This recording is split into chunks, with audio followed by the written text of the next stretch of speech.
jirtu illee tokkoma jedhe. Yoo fuultakatti Oromoo guutuu waliin gahaa jette ta Madagaskar jirtu sobuudha. Bareeda garuu nagaa qabda akka bira. Wallaahi alhamdulillah jirra. Akkam garuu ekspiraayensii jaartii lammataa kana mee akkamitti ilaaltaatini?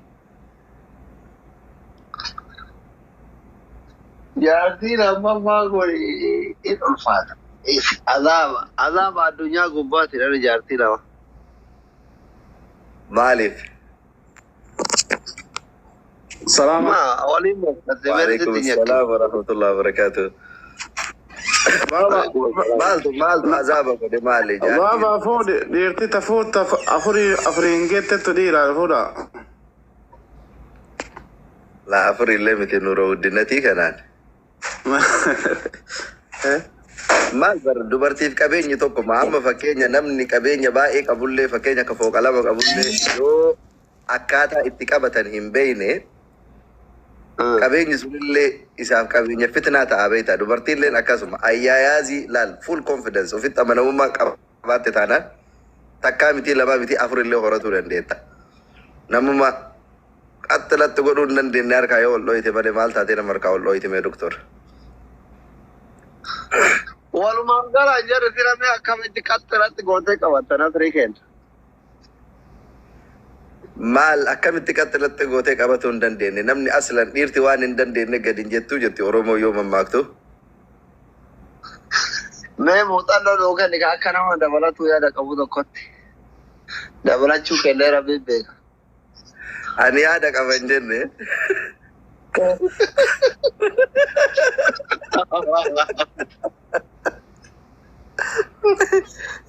Yaada qaba hin jenne asirratti maal tokkoffaa akkan malaallu waayoo namni qabxii si gachisiisuuf deemu daftee ofirraa eeggatu qabda.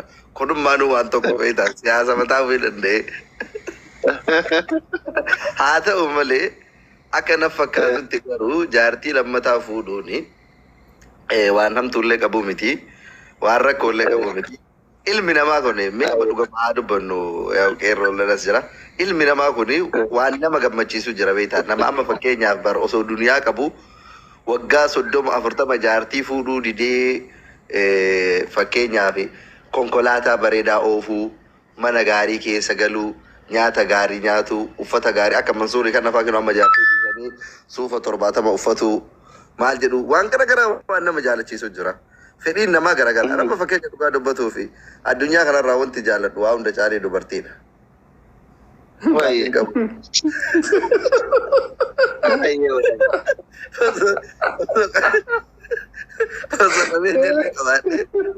Wanti akka jara.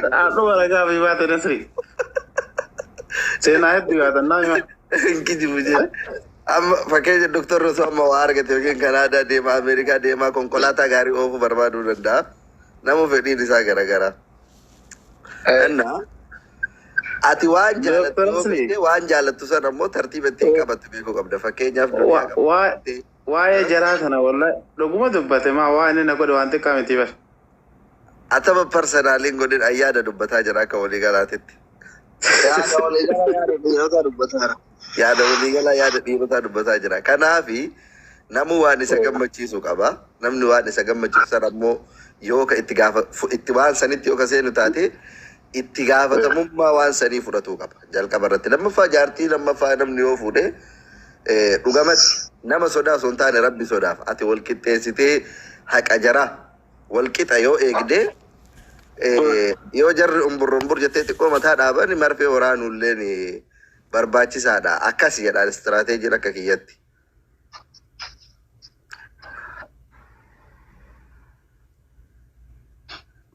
Amma rakkoon jiru yoo ati wal qixxeessa jettullee jarri waliin qixxaa'u bar. Masaanuun akka diinatitti wallaala. Yaada jaraa keessa barmasaanuu waliin jaalattu garuu ati jedhee baraan. Ati waan sirraa eegamu bahadhu. Bakka dubbiin gamtee bira darbitee xiqqoo go'aa jetteetti ammoo tarkaanfii cululuqaa fudhatullee yeroo tokko tokko bareeda ka. Bare aslanii bultii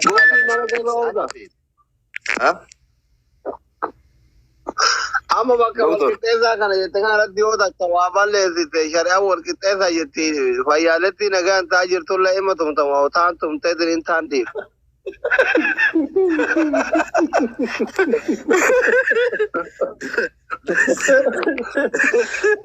Syariah walillah wal qixxeessaa jettee yaa doktor. Indee taan tumtee taa yoo tumte wal tare ka. Sijjammar balsanii miti bar masaanoo qabaatte gartee masaanoo dubartii walirratti fuute gartee kabajamtee jiraatallee tuun illee taan caalasi an kabaa kabuuf jecha kalaas ati kalaas boontee jiraata jidduutanii lamaanitti baba. Sunillee waan tokko laal garuu walta caqacaqaa jiraatu dhum abshaala taate. Ha? Jaartii mee qabda? Ammaaf takkatti baaga afurii sadiitti dabaluu edda malee yeruma takka. Takkitti sanuma dhaganaa malee. Waa kanneen beeku. Isin warra duuba taa'ee jirin uummata ibiddatti gubuuf deemu jechuu akkas taana. Maali? Wallaahi an takkaa nama takkallee ibidda jaartii lammataa fuudhi jedheellee namallee gorsee illee hin beeku dhugaa rabbi nu haa dubbisu. Ammoo ani dubartii fuutee hin iyyoomatin malee ka amma jarri gawagaa jettee zarraaf jetteetiin rabshaa gootu kana waan akkasiititti namanu.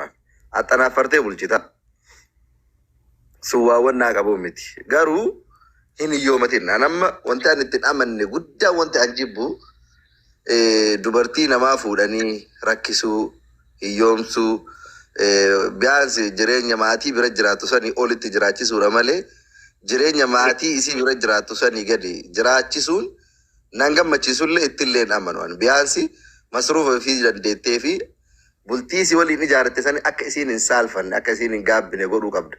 Isa sanitti hin amana. Saniin ala garuu jarri mataa dhaabnaan mataan dhaabuulleen rakkoo takka illee hin qabu. Maaliif haga haqa isii guuttetti haqa isiitiin ala tirfii barbaadee daangaa deemnaan yeroo tokko tokko karama namni dhufee nama keessummeessu wayya. Xabi'aama ilma namaa tokko akkas illee beekta. Ilmi namaa kuni yoo ati tokko isii kenniteef lama barbaada yoo lama kenniteef sadi barbaada. Si jalaan dhaabatu fedhii ilma namaa kun. Dubartii kan itti amanu haqa isii guutuufi.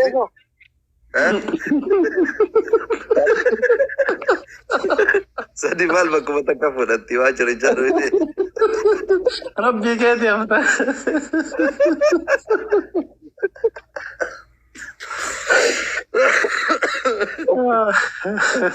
Abbo. Reefu daalacha argee ture as jala yoo jiraatte daalacha tokko barreessine tiktookii hagan kee kaarawaa san fooloo goosisudha. Viidiyoo dalagaa hidhee naamni jenne. Sadi akkas jedhi doktor.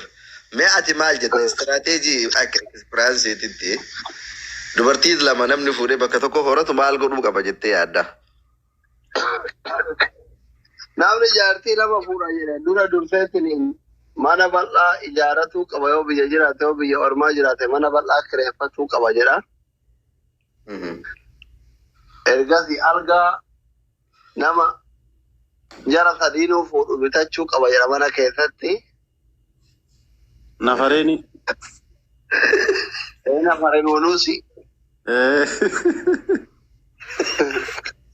Samboda jaartiin guddoon gara mirgaatiin xiqqoon gara bitaatiin rafuu qabdi inni garaacha rafuu qaba. Garuu namatti hin tolaa lama bakka tokkotti. Ajaa'ibatti. Shari'aa walqixxeessa jettaniire. Afur shari'aan garuu waan baay'ee na fakkaata. Afur jechuun dhugaa dubbatuuf maalla. Atuu nama beenzila wayitiin daladdaa rabbi sodaadhu.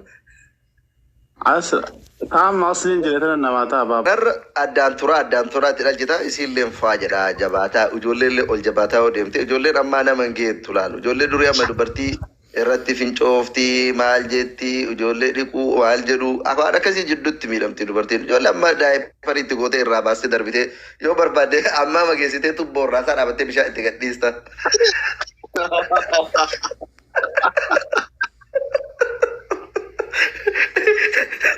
Mootummaan jaarsa kee bira ajaa'iba deemtuuf hin jiru.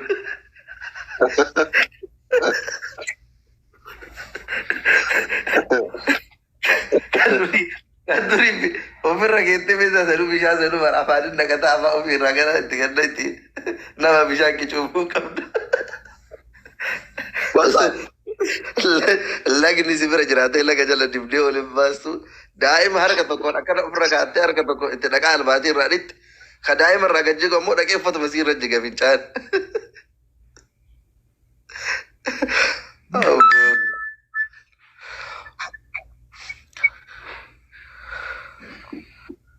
Dubartiin tama durii sanitti warruma biyyaa kana ifaajee guddaadhaan guddiste beekta. Amallee dubartiin taammaatti durii ifaajee lafee cabdee guddiste. Taammaa bar dhiiraaf dubartiin leenqitaa zabana kana sobba dhiirrillee deemee daa'ima irraa arfaasaa qayyare wanti irraa badu hin jiru qabdeetu irraa baastee achi keetteetuma deebitaan. Qayyari jetti kaataammaa aslanuma.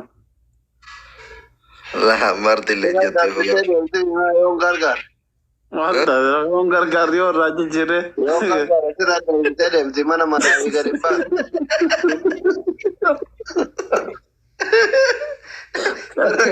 Muluma sarara gattee fitinaa si agarsiisteetta. Taraan teetti qayyari baabaasin jetti mal taate nama. Gaafuma isiin bana jirtu amalaan qarqaaru wayya wallaahi gaafa isiin deemte osoo guyyaa lama sirra gattee deemte bar wallaahi aqli si gaddisiiste ijoolleen. Ani guyyaa lama miti isaa takka qabatu natti ulfaata daa'ima bira taa'u natti ulfaata akka bada. Guyyaa takka sa'a takka osoo amma qabee suuqa dhaqee deemaa siin jettee osoo si bira dhiistee deemte ijoolleen kaan ittaf jetti bakka tokko gasiinteet namni amma ammoo maal akka ta'e beekan sabriin qabu bar osoo amma nama durii taate gurba taa'i maal kun gurbaa jiraatu mallee ima taa'abee ta'uuf nyaataallee. Ka amma namni kiroo tiktok ilaalu bare silkii ilaalu bare ijoolleen ammoo gad waan san sitti hin dhiistu guyyaa takka barbaattee deebista. Ana balleesse maal isheenito. Amma kamoonni kan akka tiktok irraa madde xiqqoo faduraan gadhe mana rangilee ati laayibii ta'e tokko ati laayibii irraa baatu jaartiin taaptaaf dhiigooti seenaa ana soto.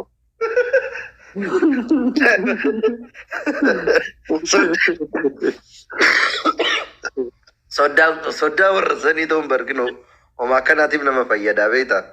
Amma nama maraanii itti dachaanee jennaa ijoolleen teennallee ifattee duula nu eegalte malee. Bazaa beektaa hin obsite ijoolleen barbaa'e nu obsite.